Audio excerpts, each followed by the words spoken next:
Alan is with us each week to talk about the plays for the presidency. Alan, of course, CEO of Playmaker Systems, and the sort of standard periodic table of politics, which you can check out at plays2run.com, plays the numeral 2run.com.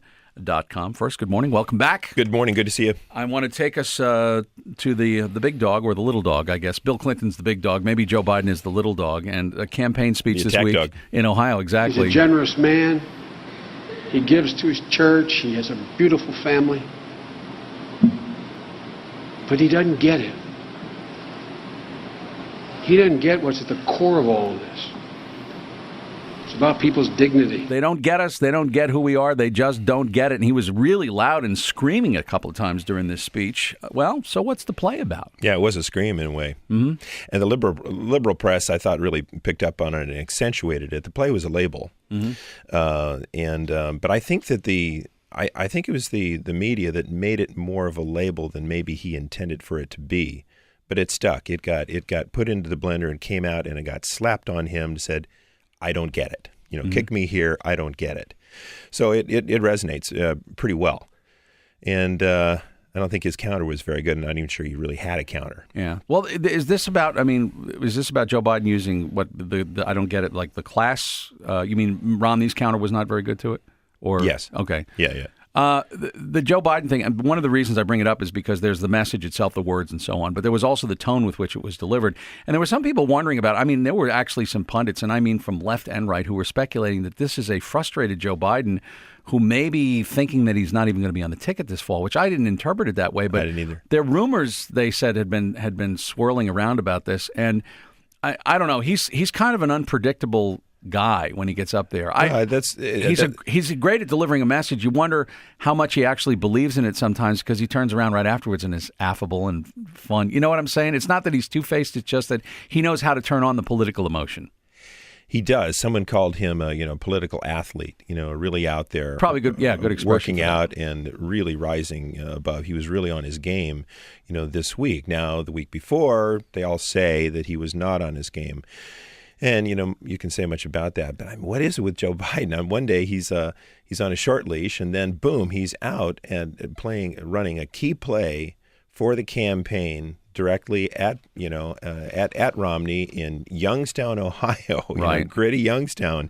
So, it's clearly very deliberate, very chosen, and it's remarkable how quickly and how well the campaign circled back to use him for a specific purpose, merely days after he probably really blew it. The question, I guess, in this case with Joe Biden is he running the plays in advance of the president? In other words, these are dry runs. Go out and try this out and see how this message resonates. And then President Obama can start incorporating it into his rhetoric as he moves along through the campaign. You have to say, if it walks like a duck, talks like a blah, blah, blah. And, last week you had to think that it was not scripted, that he was maybe deliberately pushing and doing his thing, knowing what would happen, that he would get the ball rolling, or that he did it by accident out of passion. But it didn't appear to be well orchestrated. And so what they did is they improvised to make a win of it, and they did very well at that. This time, though, because there was clearly an advance team, it's a known speech, blah, blah, this one was very meticulously put together. Right. So on that one, he was, you had to think that he was on script and on strategy. Yeah. So is it, again, a precursor to what we might hear from the president? Do they try it out? Is this a trial balloon, if you will? And I know that maybe not on the periodic table of plays. It is. Okay. A trial balloon. No, it's a testing play. Okay. What we call a very low engagement play. Okay. But your question is really good. Well, thank you. I can do that once in a while. I think that probably in this case, he's running the play. He has a purpose. He is, we talk about this, an attack dog or a junkyard dog. He's the good cop. He's the bad cop. Obama's the good cop. And I think there's certain plays that the bad guy can run that the good guy can't. And so in this case, he's going out to try to smack that label on him. I think probably all of their testing has shown that Romney really does have a very socially awkward side to him. And to say he doesn't get it in front of gritty Youngstown workers, This is a really, really clever thing to do. Yeah, it's easy. He's got the loafers with the tassels, they're wearing the work boots. Yeah. So I want to move along before we forget. We run out of time, though, because this is something that was top of the page yesterday in the New York Times. Follow-up today, Mitt Romney being asked about it, and you're talking about it. Let's listen to Mitt Romney about the super PAC run by a guy who, by the way, owns the Chicago Cubs, too. As I read the article, I want to make it very clear I repudiate that effort. I think it's the wrong course for a PAC or a campaign. I hope that our campaigns can respectively be about the future and about issues and about a vision for America. I've been disappointed in the president's campaign to date, which is focused on character assassination. I just think that we're wiser to talk about the issues of the day, what we do to get America working again, talk about our respective records. He had repudiated what had been purportedly happening. This was a group that was put together by a guy by the name of Ricketts out of Chicago, and it was on the front page of the New York Times yesterday, how to defeat Barack Hussein Obama. And it was going to use the Reverend Jeremiah Wright, sort of resurrect the techniques that had not been used by Senator John McCain in 2008. And he did repudiate that. Then he went on, of course, to say, but they're negative campaigning on me or personal attacks.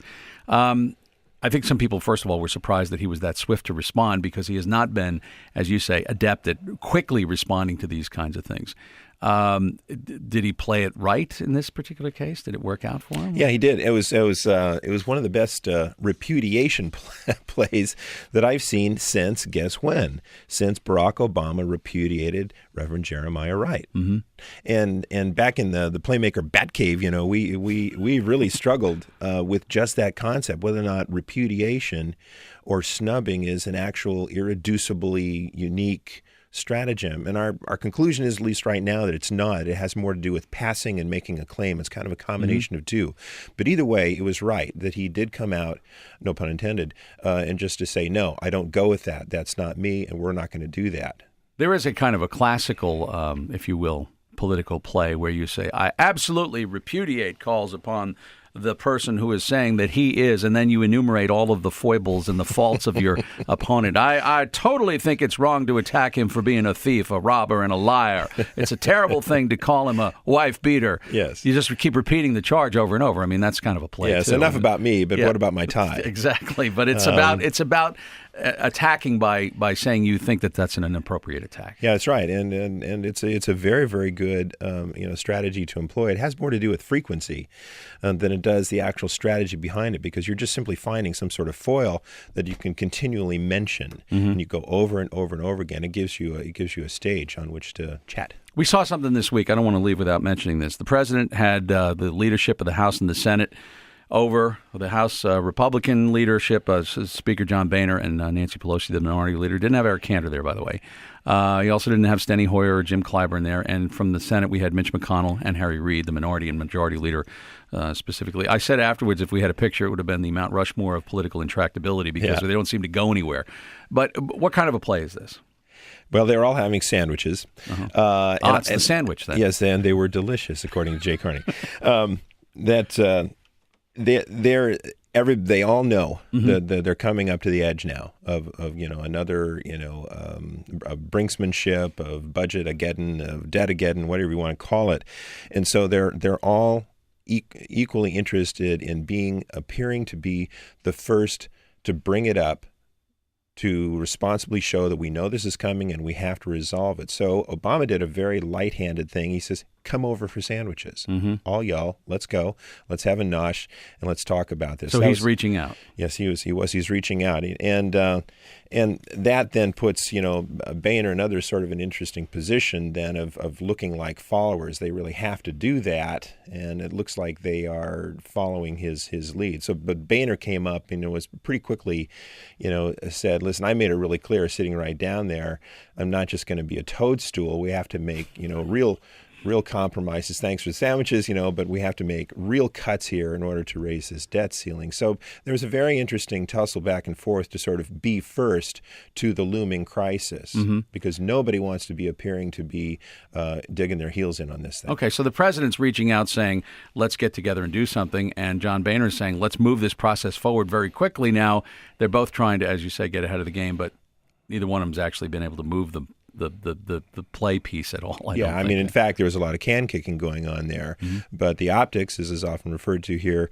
was very, very important. That they were trying to essentially cut in line. And Obama enjoys the bully pulpit, the White House, and good sandwiches, and so he moved first, and they had to follow. It wouldn't have worked. Boehner couldn't have invited him over for sandwiches. No, but he also couldn't reject the invitation. That's that would have seemed very small. Yep. So in a way, a small victory in that way for the president. So, all right. It's always great. Plays2run.com. That is PLAYS, the numeral 2, run.com. Alan Kelly, always great. Thanks for being here. See you next week. All right.